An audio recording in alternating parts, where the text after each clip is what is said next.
Free agency officially opened yesterday, and the Orioles are already busy adding Leody Taveras to their outfield mix. We'll talk about that and a couple other Orioles moves coming up on this episode of the Locked On Orioles podcast.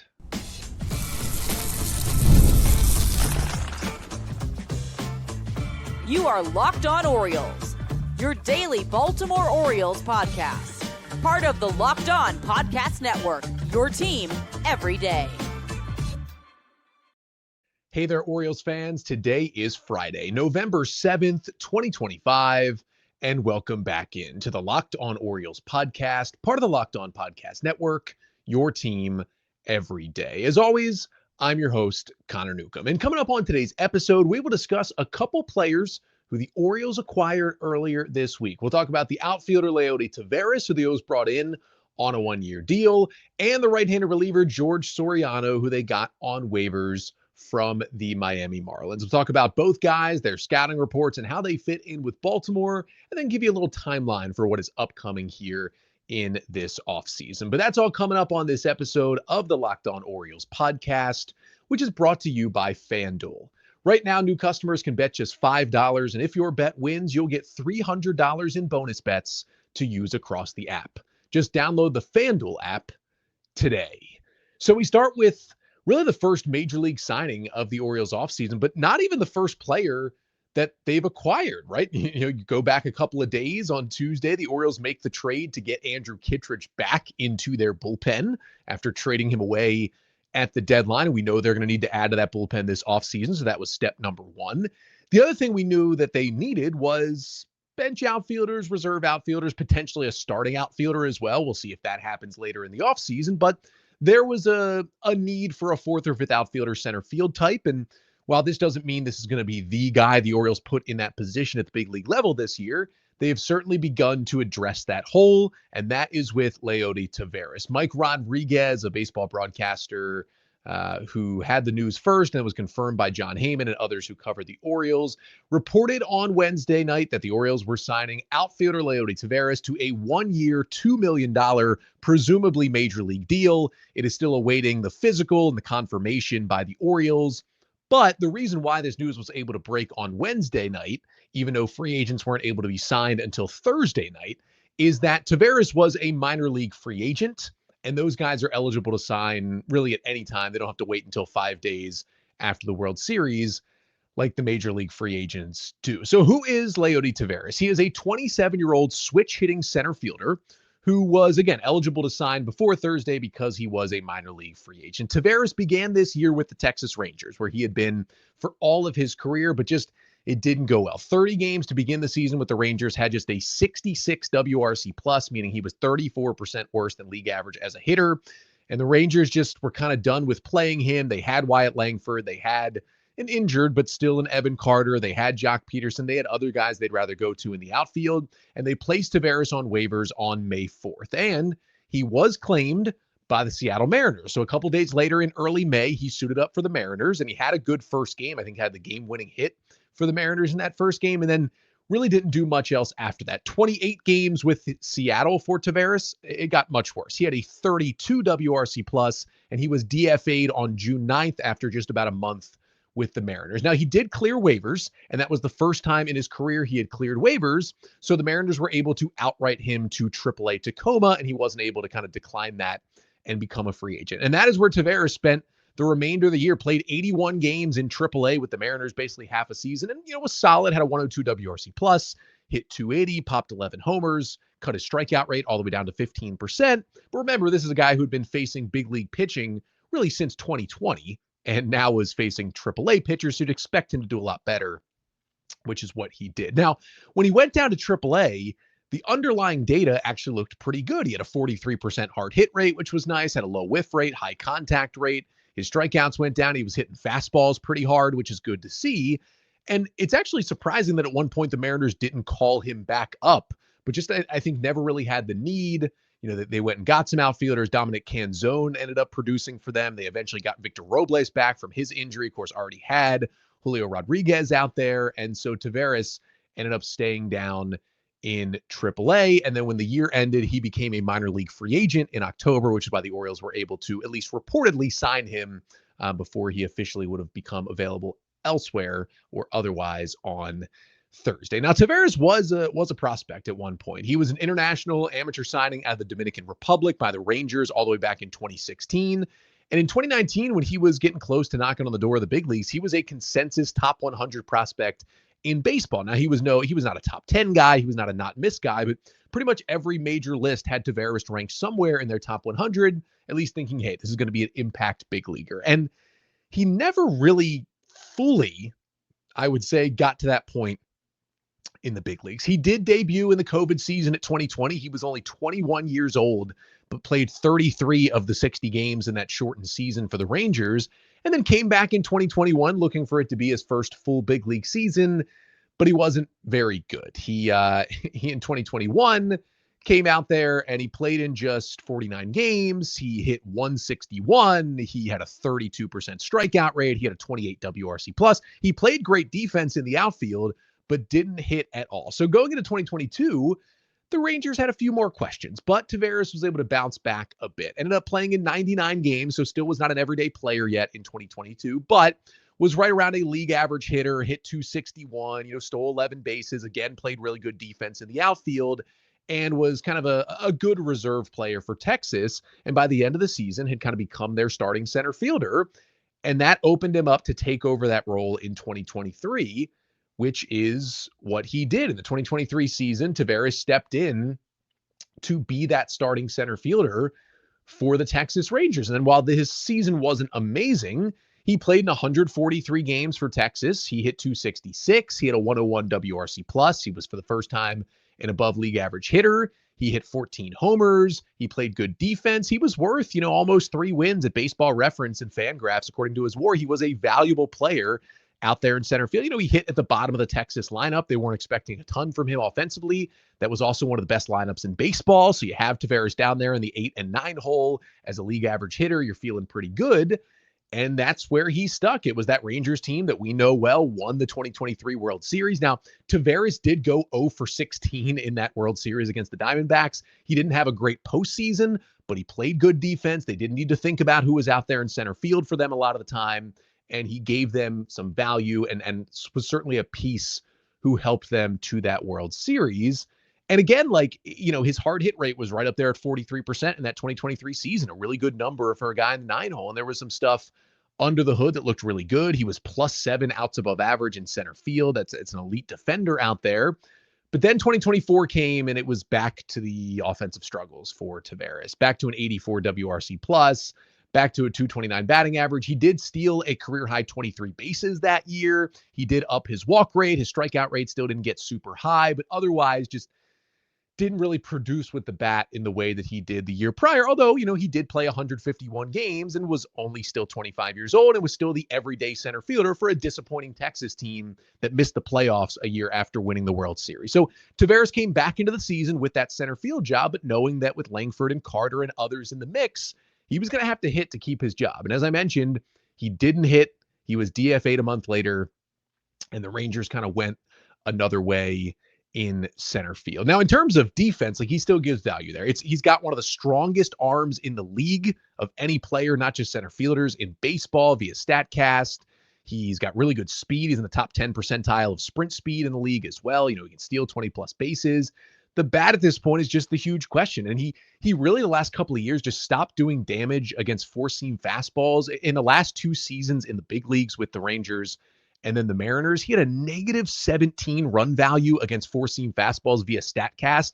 That's one of the worst numbers of any hitter in that 2-year span in baseball. Basically, was one of the worst hitters against four-seam fastballs. And that's the pitch you're generally going to see more than anything else. So that is a problem if you're trying to be at least a productive or even at least average hitter in the big leagues. Now, he is a switch hitter, which gives him more versatility. In his career, he has been better from the left side of the plate than he has from the right side of the plate. This year was actually the first season he was better from the right side. But otherwise, 2023, his best season, he was way better from the left side of the plate than he was righty. For the Orioles, probably looking for a little more righty bats. That doesn't as much fit for what they're looking for. But the big question is, okay, why are you, basically day one of the offseason signing Leody Taveras to a 1-year $2 million deal, a guy who spent the majority of last year in AAA. Well, for the Orioles, he becomes a very similar player to Dylan Carlson and a guy who could take on a very similar role. You actually look at Carlson and Taveras, right? They're both the same age. They've been around for a while because both guys debuted at like 21. So they're a lot younger than you think, even though they've been in the big leagues for a while. They're switch hitting outfielders. Now, Taveras is a better center fielder, but switch hitting outfielders who can play all three positions. They have the tools. They've shown sparks offensively. They're good defenders, but they've seen their offense really tank over the last year or so. That's pretty much the exact situation in which the Orioles signed Dylan Carlson to a cheap deal last offseason. And they're doing the same thing here with Leody Taveras. Now, the big differences are Carlson was a much better hitter. He was a switch hitter as well, but he was a much better hitter from the right side, whereas Taveras, much better hitter from the left side. Second big difference is Carlson's a good defensive outfielder. Taveras is a great to outstanding defensive outfielder. And although Carlson can play center field, Taveras is a true elite defensive center fielder. So that gives him a little more value if he's coming off your bench. And the biggest difference was that Dylan Carlson was signed, even though he signed to a major league deal for 1 year, $1 million last year, he still had minor league options, and the Orioles utilized that, right? They signed him, but Carlson actually began the year last year in AAA Norfolk because he had those options. The Orioles really signed him to be depth. Now, kind of unfortunately, not for Carlson, but for the O's, Dylan Carlson actually played a lot for the O's last year because they just had so many injuries to deal with between Kerstad and Cowser and O'Neill and the likes going down in that outfield, and Soriano and Ahern and Mullins being traded. There was a lot more playing time it ended up being for Dylan Carlson than I think the Orioles planned for when they signed him as depth last offseason. And Carlson didn't really hit much. It was not a great offensive season for him. It's a similar bat from Taveras, just as a better defensive outfielder, but Taveras does not have those minor league options. So he doesn't give you that same kind of roster flexibility. Now, however, since they signed him to a 1 year, $2 million deal, I don't think any other team would have truly given Taveras anything above $2 million. And what that does for the Orioles is a similar thing we've talked about over the past week or so, these kind of upped contracts they've given to Rico Garcia and Luis Vasquez and Josh Walker over the past week or so, guys who could be on the roster bubble at any point between now and, midway through the 2026 season, where if you up their salary a little bit, it makes it less likely that another team would claim them on waivers if you do have to DFA them, right? And for Taveras, with a salary up at $2 million, if he is having some struggles or he's not going to make the team, right? You DFA him in spring training. A lot of teams aren't just going to jump on giving a fifth outfielder $2 million. But if the Orioles are fine doing it, they can keep him as depth. If he does clear waivers, if he chooses free agency, he forfeits that $2 million. Nobody else he would sign with is going to pay him that much money. So it makes it a lot more likely he would just be okay with sticking in Norfolk being depth, and the O's would have a chance to call him back up if they needed him later in the season. All that to say is, despite this being a major league deal for $2 million, this does not guarantee that Leody Taveras is on the Orioles opening day roster. Does it make it, more likely for him than someone like Judd Fabian to be in that spot? Absolutely. But the O's are going to still be looking for outfielders. In no way does this mean the Orioles are done looking for outfielders. Hey, they already have Beavers, Cowser, and O'Neill. They've signed their bench guy in Taveras, and they're done. That is absolutely not going to be the case. I would be stunned if they do not add another better outfielder in either free agency or via trade, because it's not like Taveras is taking a starting spot, right? If he's on this team, and that's a big if, he is the fourth, fifth outfielder, plays a little bit, pinch runner, defensive replacement type guy. If Colton Cowser ends up being the main center fielder on this team, you really want a good defensive center fielder to be on your bench. Because although Cowser has shown he's gotten better and better in center, we know he's a much better corner outfielder than he is center fielder. And you may get to a point where you want to have a true center fielder on that roster. That is not someone like Jorge Mateo. And I don't know if the Orioles think Judd Fabian's bat can even play anywhere near the big league level. Taveras just gives you a higher floor in that part of the roster. He could absolutely be on the opening day roster in that fifth outfield spot. If he is, I think he's really nice depth for the O's to have on their bench. He also could be in AAA or with some other team by then. Because again, the other nice part about David Rubenstein taking over is that a 1 year, $2 million deal does not impact the Orioles payroll in the way that it did when John Angelos was in charge. So you can give a guy $2 million and be like, he might not even play a single game for us next year. and that is okay. That is the nice part about this. Again, similar thing with Dylan Carlson. He only played that much because there were so many injuries. Remember, he wasn't on the opening day roster. If the O's would have stayed healthy, Carlson may have been in Norfolk all year despite getting a guaranteed major league contract. And again, like Leody Taveras has been around for a while, but he's 27. He's younger than Adley Rutschman. There's still time for him to develop into his prime and get some of that offense back. And again, like the O's like the defensive floor. Maybe they see some promise back in the bat from the numbers he put up in AAA with Seattle this year after he was DFA'd. But really, again, whether he's on the opening day roster or not, you get some depth. You're not investing a whole lot here. And again, even if he's on the roster, that's still Leody Taveras, Dylan Beavers, Colton Cowser, Tyler O'Neill. You still have space for a fifth outfielder on the roster. Even if you want to roster someone like Jeremiah Jackson, you would still have space for a bigger hitting kind of corner outfield guy to be there as well. For the people who want to freak out about the Orioles making a depth signing, it's one of the crazier things I see. Like, why are you mad that the Orioles are improving their depth? We've seen over the last 2 years, you need as much depth as possible. You get major league type players in Leody Taveras. This doesn't change anything, doesn't block anybody. Let's take a deep breath, people. It's a nice little signing to open up the offseason for the Orioles. And speaking of that depth, they added some on the pitching side as well this week. We'll talk a little bit about who George Soriano is. That's coming up next. But first, this episode of the Locked On Orioles podcast is brought to you by Prize Picks. You and I make decisions every day, but on Prize Picks, being right can actually get you paid. Don't miss any of the excitement of this sports season, whether you are following the NFL, the NBA, or both. There's no better time to jump in on the action. And if you haven't tried it yet, like Prize Picks is the simplest way, truly, to play. You just pick more or less on at least 2 player stats. And if you get them right, boom, you win. It takes less than 60 seconds to make your lineup, and you can play anywhere Prize Picks operates, including California, Texas, and Georgia. And, for me, I've been using Prize Picks on football Sundays. It's, maybe a little NBA tip-off action.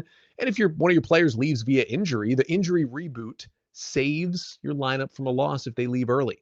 So download the Prize Picks app today and use code LOCKEDONMLB to get $50 in lineups after you play your first $5 lineup. That's code LOCKEDONMLB for $50 in lineups after your first $5 lineup. That's at Prize Picks. It's good to be right. So Leody Taveras was added by the Orioles for depth, and another guy was too this week. That was back on Wednesday as well, as the Orioles claimed George Soriano, a 26-year-old right-handed pitcher, off waivers from the Miami Marlins. Now, who is George Soriano? Well, first of all, he was kind of quietly placed on waivers by the Marlins. The Orioles didn't have space on the 40-man roster, so they did DFA outfielder Daniel Johnson to make room for Soriano. Johnson was going to be one of the first guys DFA'd this offseason anyway. He was never going to survive the offseason. I'm sure the O's would love to have him back on a minor league deal as depth, but Daniel Johnson is off the 40-man. So again, who is Soriano? Well, 26-year-old right-handed relief pitcher who will be 27 in March, just 2 days before opening day. He was a 2015 international signing by the Marlins out of the Dominican Republic and was never any kind of, big heralded top 100 prospect, but was always a ranked prospect in the Marlins system and a guy they intended to get to the big leagues fairly quickly. Now, it took him a little longer than they thought, but he was added to the 40-man roster after the 2022 season to protect him from the Rule 5 draft, and he didn't make the opening day roster, but he made his major league debut called up in early April of 2023 for the Marlins, and he was pretty good that year. He pitched in 52 games out of the Miami bullpen in 2023.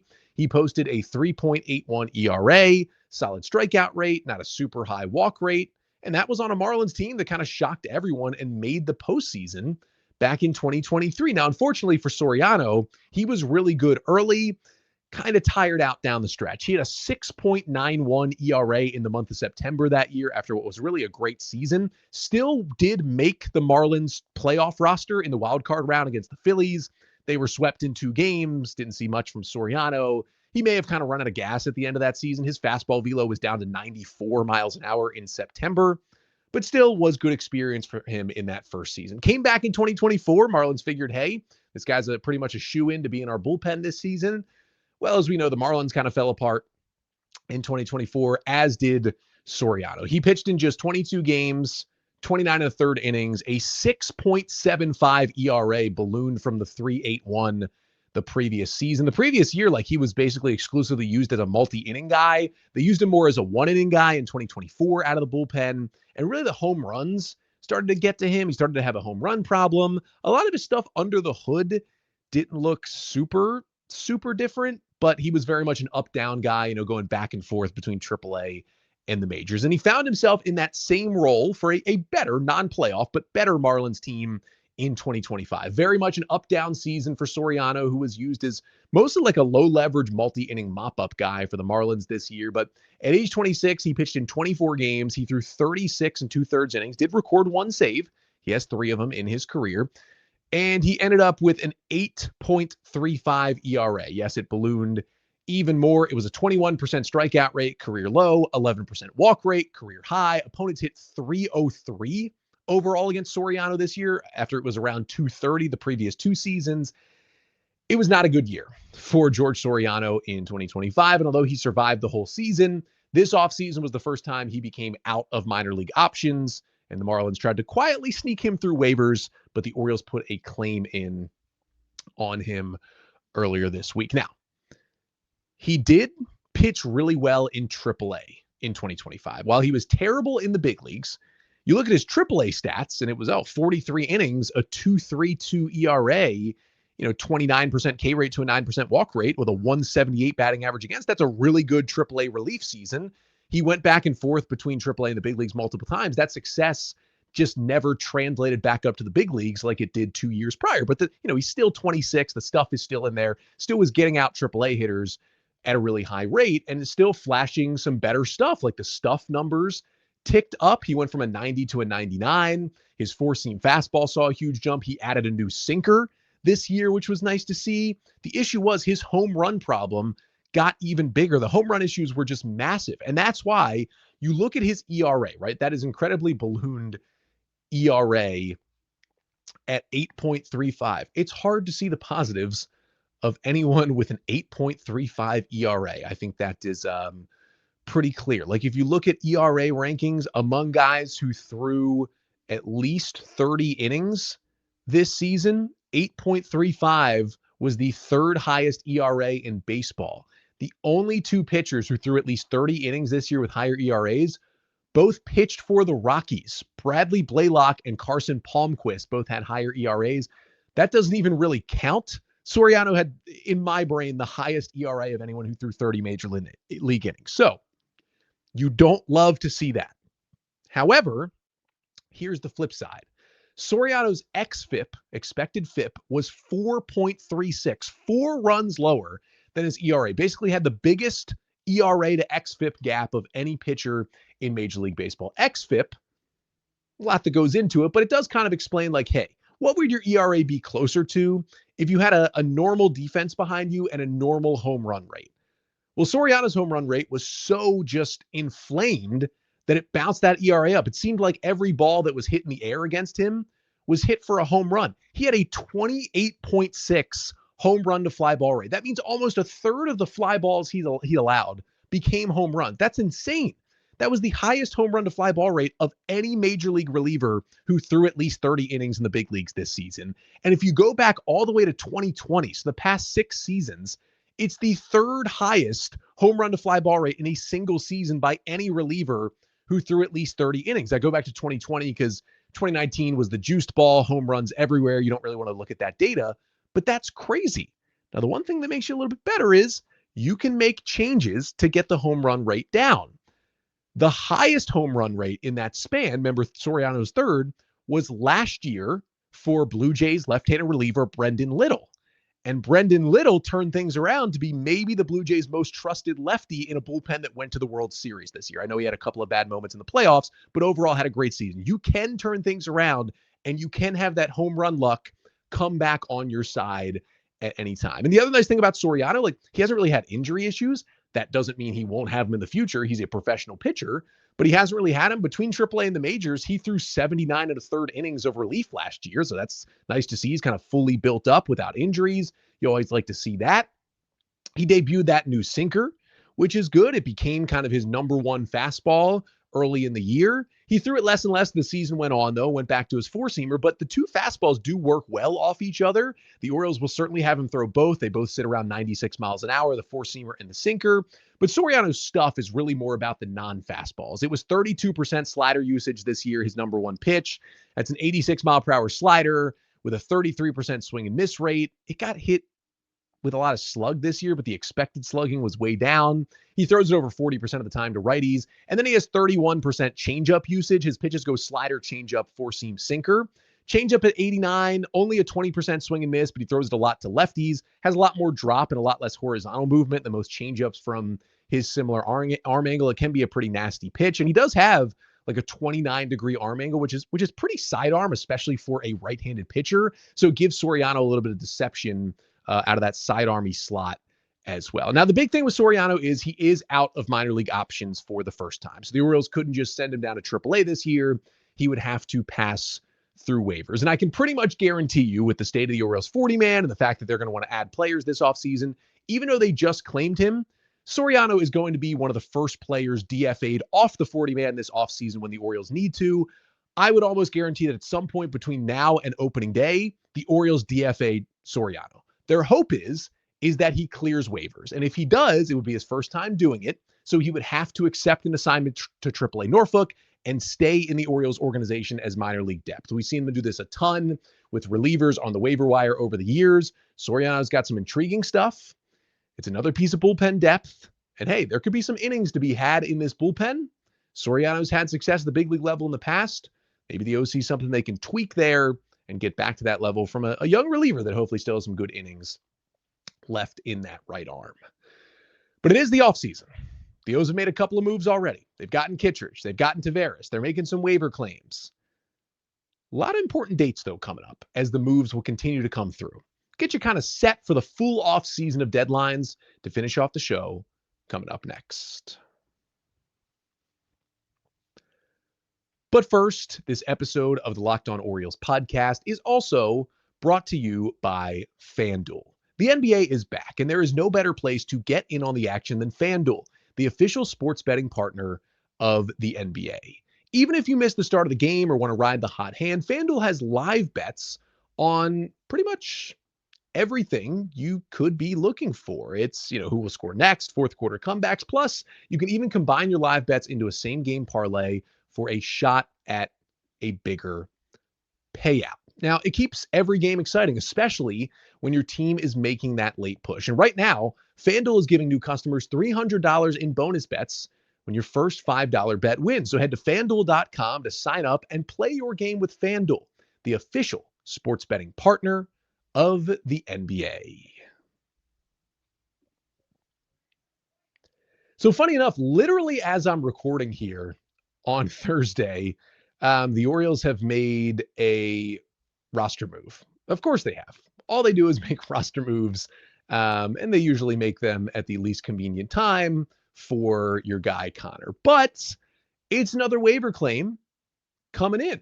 Pedro León is the player who the Orioles have signed. I will get into him a little bit deeper next week, but the quick version of who is Pedro León: he is a Cuban-born kind of utility guy, plays the infield and plays the outfield.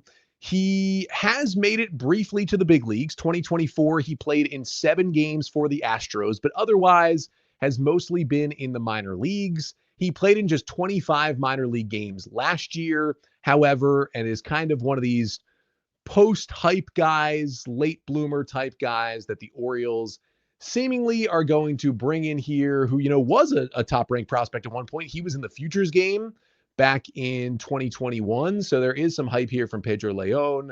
I am literally trying to do this on the fly.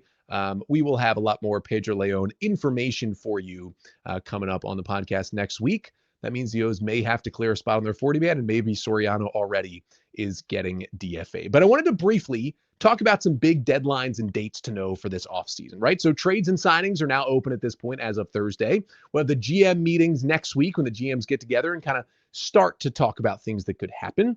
November 18th is the deadline to accept the qualifying offer. The Orioles aren't giving any out, but Could take a couple free agents like Zach Gallen maybe off the board if they accept it. November 18th is also the deadline to add players to the 40-man roster, adding prospects there to protect them from the Rule 5 draft. Relievers Anthony Nunez and Cameron Foster, who the Orioles got at the deadline this year, probably the locks to be added. Then they have some decisions to make. Cameron Weston, Carter Baumler, Ramon Gomez, Keegan Gillies, Reed Trimble, Judd Fabian, guys that could be added by the Orioles. November 21st is the non-tender deadline. That's the deadline to, non-tender guy a contract, basically send a guy into free agency early instead of going into arbitration.